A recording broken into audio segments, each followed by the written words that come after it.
Hello everyone and welcome to the summer 2025 balcony garden update. This year I planted my seeds pretty late in the season and unfortunately neither tomatoes nor chili peppers took root.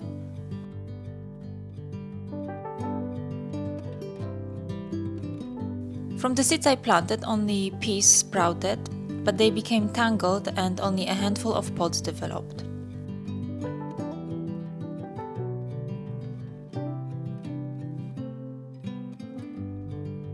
Since I didn't have much to show for, I bought a few plants from the gardening center, including rhubarb, strawberries, garlic and chili peppers. Both rhubarb and garlic have grown significantly, but I haven't harvested any yet, but garlic is almost ready.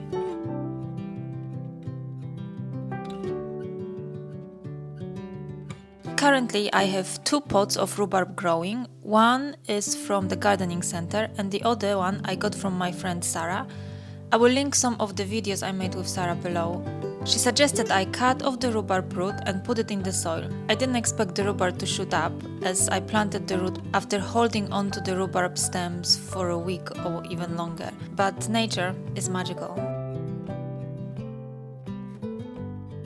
My wild strawberry plant died last winter, which made me really sad, as I absolutely adored this plant and it was one of my first plants that I ever bought. However, I have just discovered that it started growing again from the dry roots I left in the pot to compost. The wild strawberry is growing next to the rhubarb, so I've got high hopes that still this season we're gonna have some fruits.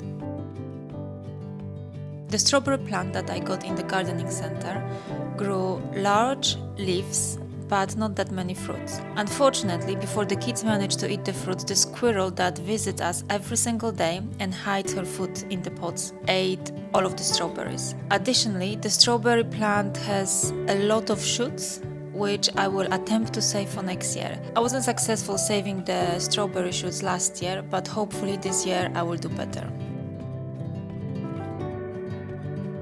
Also, last year, a squirrel must have planted a seed or a nut next to my bay leaf, as there is a tree growing rapidly, while also helping my bay leaf thrive. The tree will need replanting soon, but that's on my to-do list after the summer.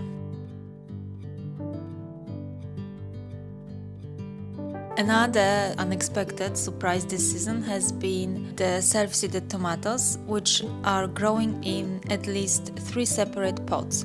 In one pot I had 15 tomato plants growing, which I replanted and gave away to a few friends. I suspect that the plants grew from last year's seeds, which I left in the pot for composting. Alongside tomatoes, I discovered a baby gooseberry plant, which had grown from the dry branch I left in the pot. It's a treat to see the gooseberry amongst all of the wildflowers. I bought the original, aka Mama gooseberry plant, a couple of years ago in a pound shop. Each year it has grown significantly, but hasn't yet produced any fruits. Since this year the plant has grown so much that it needed more space, I gave the plant to my friend as a housewarming gift. She has a garden and gooseberry is her favorite fruit, so hopefully the plant will like her new home.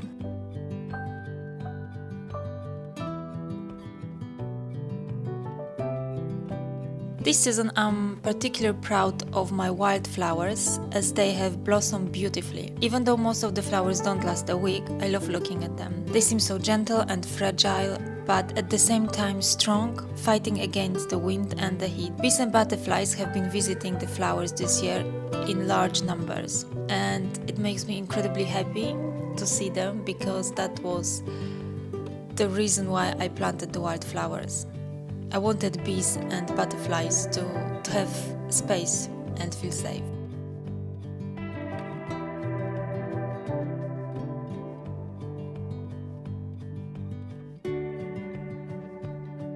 Also, my mint, which has been with me since 2022, has been thriving this summer. Last year it was a bit sickly, but this year is definitely making up for the lost year. And fresh mint is perfect for flavoring cold water during the long hot summer days, and if you add fresh mint and some fruits, it's just, it's an ideal drink.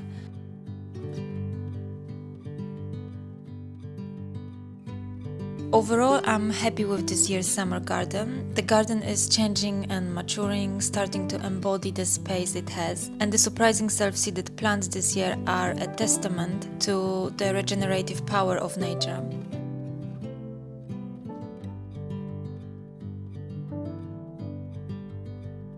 I often think about rearranging and making my balcony garden more efficient so I could fit in more plants. But I'm not sure efficiency is what my garden really needs. I feel that she needs freedom and space to be herself, with very little room for high productivity and perfectionism.